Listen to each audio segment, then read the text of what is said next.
But it is suggestive that when you ignore all the different mundane reasons, that there's something that we can detect. Okay, so here, this is like probabilities. And they've found that over the years of this experiment, that the effect of what they think is human consciousness impacting these devices is just getting bigger and bigger. The impact is getting bigger and bigger. They say, I mean, scientists tend to be very, very cautious. They think that they've found something really important. I think they've found something really important.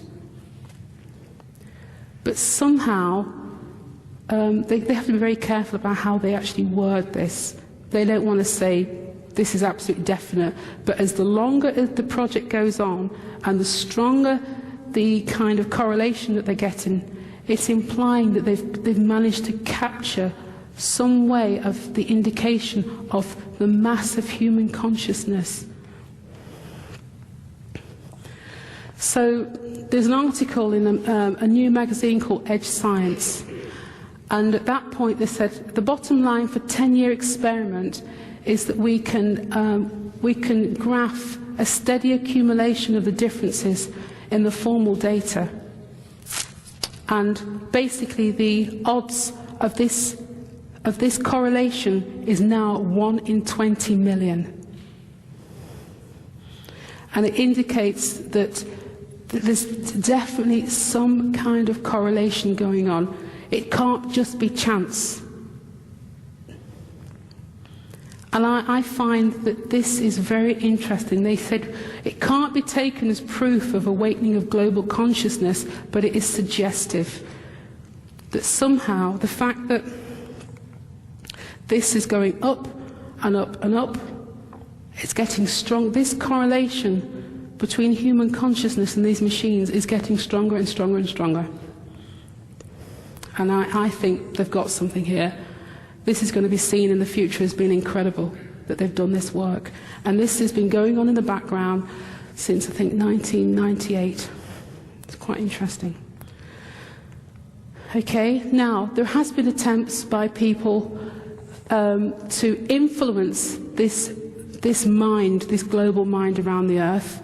I just want to mention Fire the Grid and the idea of people meditating and praying to actually create balance around the planet. What I found interesting was the idea of people firing their own hexagons. And I'm thinking, what's this then? I talk about the diamonds, and I just want to point out the relationship, and I do this in my book, between the diamond and the hexagon. Okay?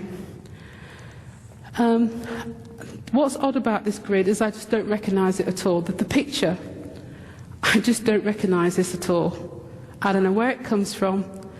There's no scientific, any kind of scientific analysis here, or any kind of work that indicates this is the real grid at all. And that's the only thing I can think there's anything like it, which is the Bruce Cathy grid.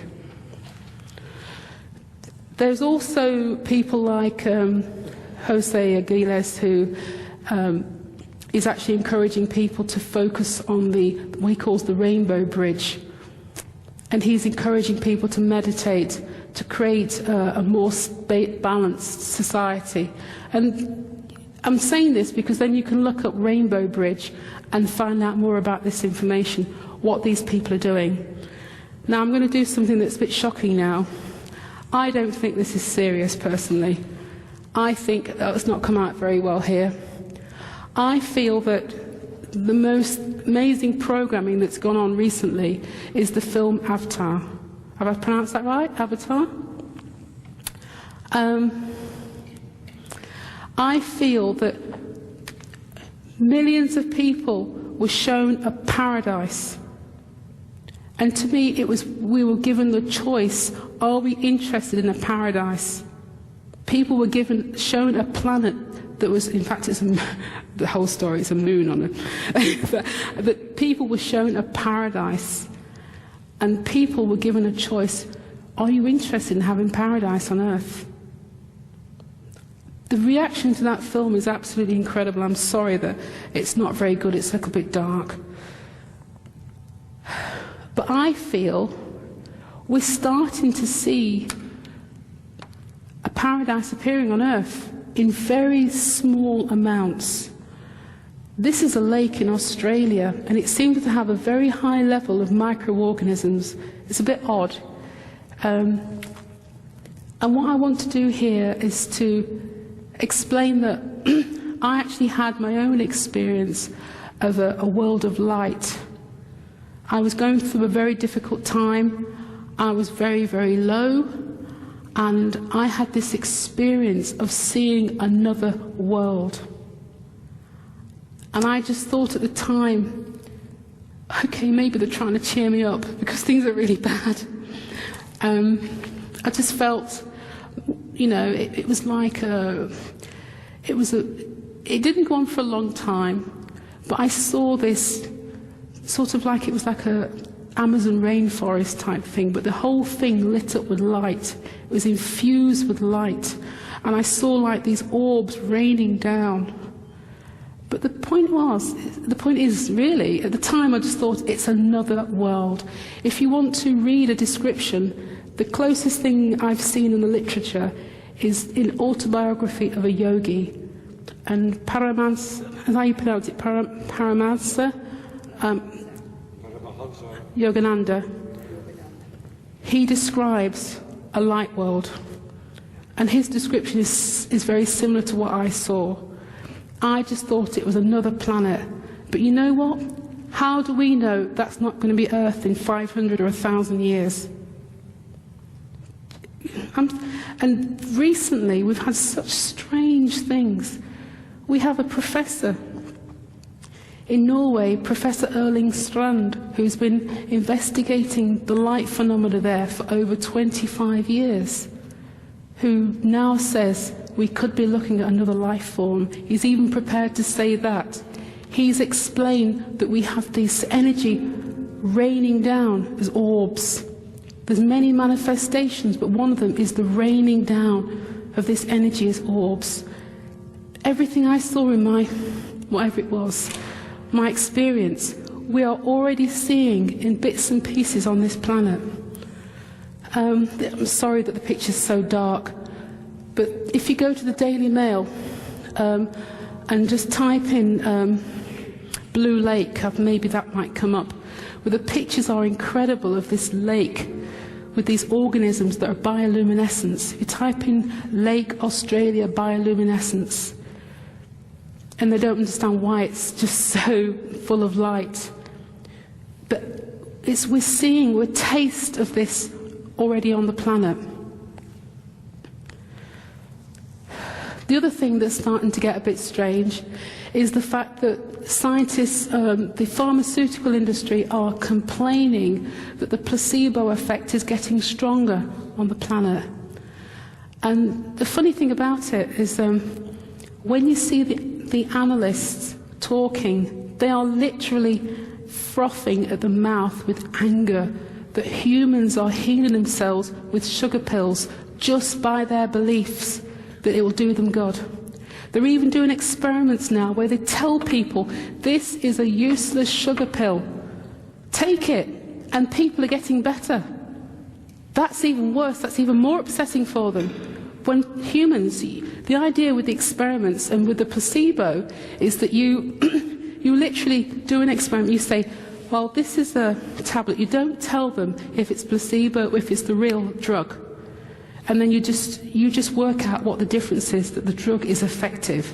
Because the idea is that the placebo is supposed to be useless.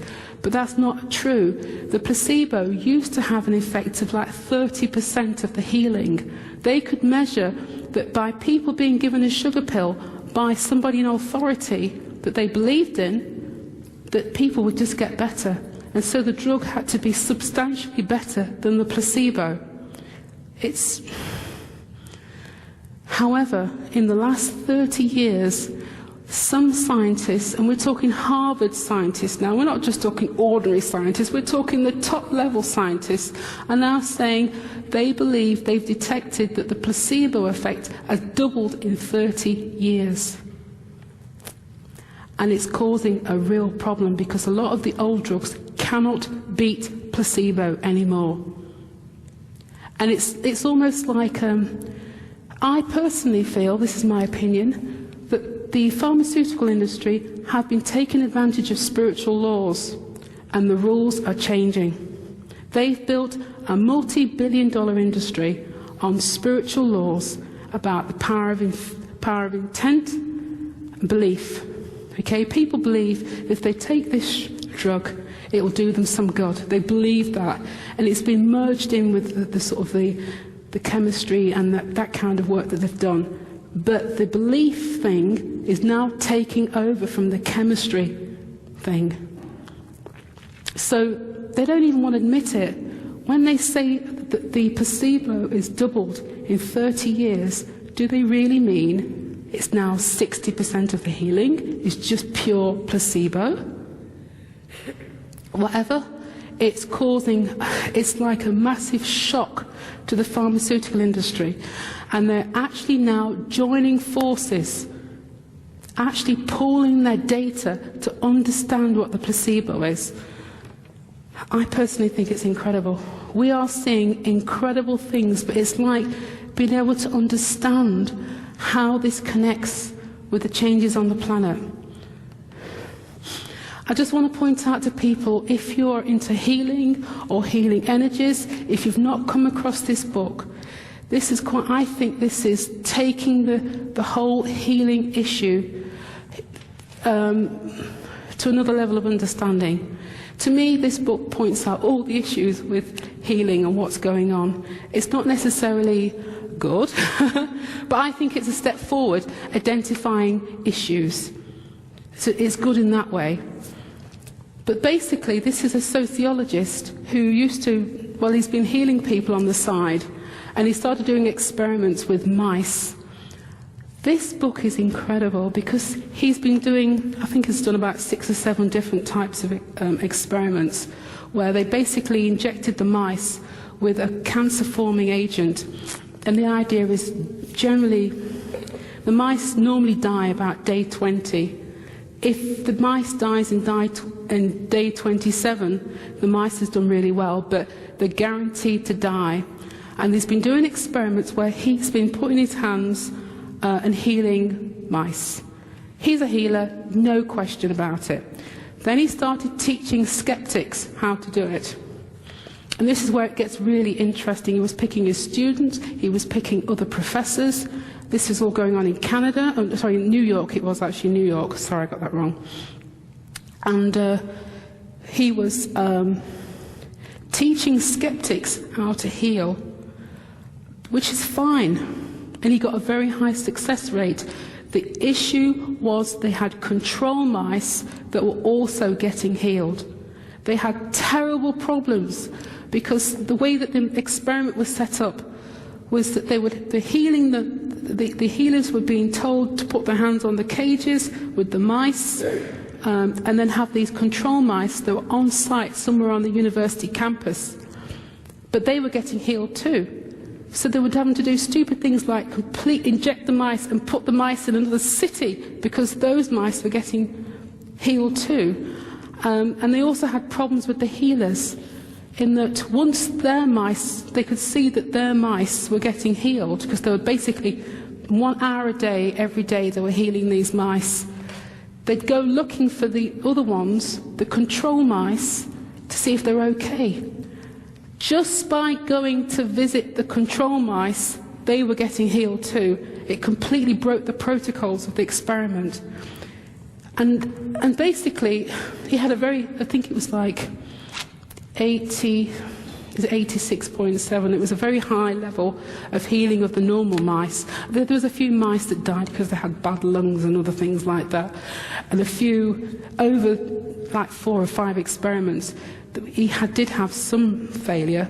But remember, this is mainly skeptics. He was teaching skeptics how to heal. He was the healer, he was the conduit, and he was basically, through resonance, creating healers. Now, I'm not interested in even though it's wonderful there's a healer, it's what's going on with the connection between